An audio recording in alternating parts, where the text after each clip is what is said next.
Hi guys! Welcome back to another vlog. So kung napapansin nyo mga ka-chicks, naka-jacket tayo ngayon kasi may pupuntahan tayong yung lugar na tinitirhan namin dati mga ka-chicks. At pupunta tayo doon mga ka-chicks at titingnan natin yung anuhin lang natin mga ka-chicks kung okay pa ba yung mga damo-damo doon sa nabili nating lote.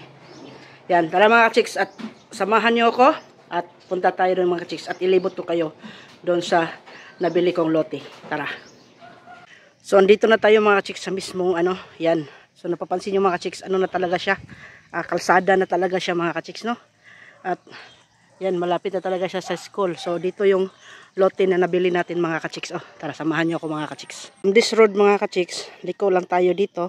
Wag na tayong pumunta doon sa mismong niya, parang gym. Gym niyan ng school. Yan, so dito tayo mga chicks. Yan. Yan. So ito yung nabili natin. Yan. Libot ko kayo mga chicks sa ating another blessing. Yan, thank you sa lahat. Yan, sa lahat ng mga nag-support. And maraming thank you sa lahat talaga. Sa lahat ng mga nag-share, nag-like ng mga videos na ina-upload natin. Yan. Sa mga ka-chicks natin dyan, thank you. So ito, isa din to. Yan.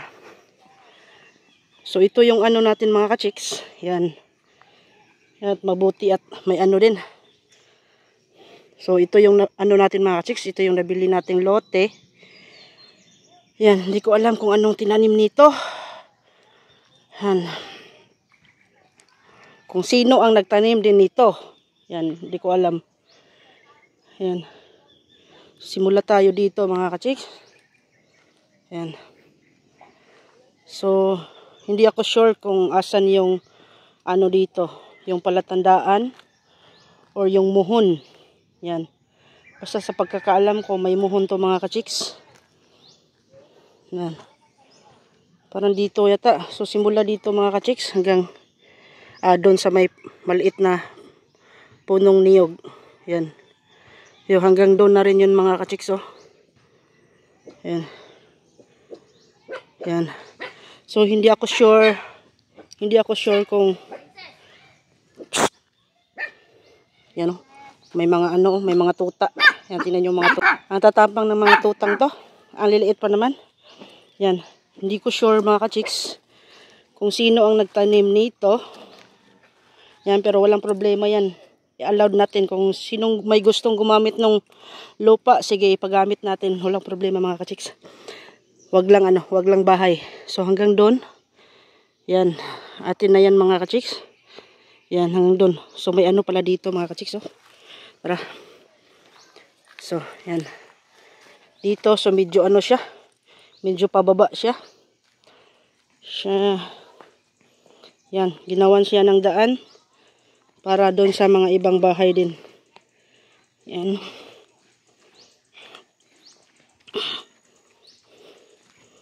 So, ang mainam nito mga ka-chicks is malapit siya doon sa mismong elementary school.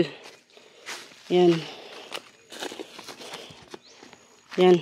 Doon sa doon sa maliit na niyog na yon hanggang doon sa medyo malaki-laki ng niyog. Yan. Yan. Sa atin yan mga ka-chicks. So, plano ko, ipaano natin to mga ka-chicks. Yan. Para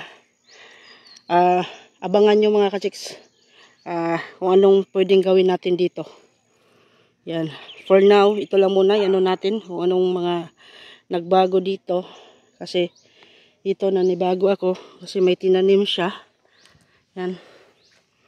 Yan. Yan mga ka-chicks, no? Yan. Ito yung bagong natin mga ka-chicks. Ito yung bagong blessings natin na nabili natin. Yan. Salamat sa lahat ng mga nagsuporta. Yan. Sa mga nag-share, nag-like ng mga videos na ina-upload natin. Yan, thank you so much mga ka-chicks. Isa din kayo sa parte na kung bakit nabili natin tong lote na to. Yan. Yan, kaya mga ka-chicks. Yan. Isang malaking talaga mga ka-chicks. Big thank you talaga sa lahat-lahat. Yan, kaya yan, dito.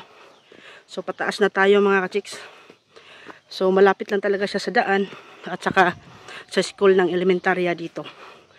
Ayan, medyo hinahangol tayo mga ka-chicks, no? Kaya sa lahat.